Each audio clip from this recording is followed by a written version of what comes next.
It's difficult to single out one line from the Korda range that I love the most, but I've got to say for the last 5 years I've been using the Contour. We tested it for 3 years before its release and I've put it through so many different situations and it never let me down. People wonder, why do you just bring it out in 12 pound? Well, when we tested it for so long, and that was the best line, it was great for casting, and most fluorocarbons aren't great for casting. They're not very supple, but this one, it sinks like a brick, it's very abrasion resistant and nearly invisible. And when you're fishing pressured lakes in the UK and those carp are sort of coming under your rod tips, the last thing you want to do is spook them out of your swim. And with a fluorocarbon, you know it's all draping down, sunk into the lake bed, and you're not spooking any carp in the area. And you also know when you hook into that carp of your dreams, it's not going to let you down. Even at 12 pound breaking strain, I've put it through loads of different situations where fish have taken me in reed beds, through lily pads, and I've just pulled them straight back out, and there hasn't even been a chink in the Contour's armour.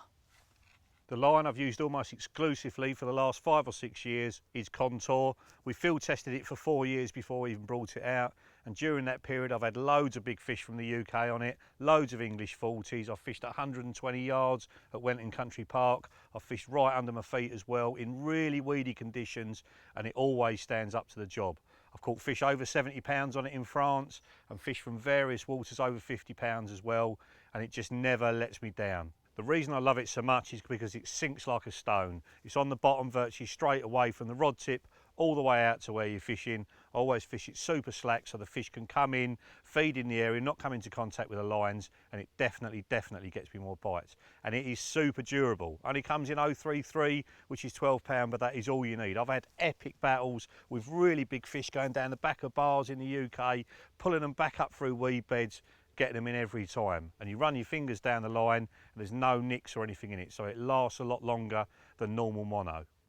Like all fluorocarbons, it's much harder to see the normal mono in the water, but my tip for extended use is keep it clean. So wind it back through an odourless baby wipe or a Thinking Angler's line cleaner, take all the grit off it, and it will last a very long time.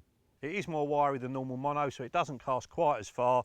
I use this stuff for my fishing up to 100 yards, but with pinpoint accuracy. And put it on a big spooled reel, something like a Daiwa wing cast or a Daiwa Basia. It'll absolutely fly off of those, and it'll cope with probably 90% of normal fishing situations. It does cost more than normal mono, but I think it's worth every penny.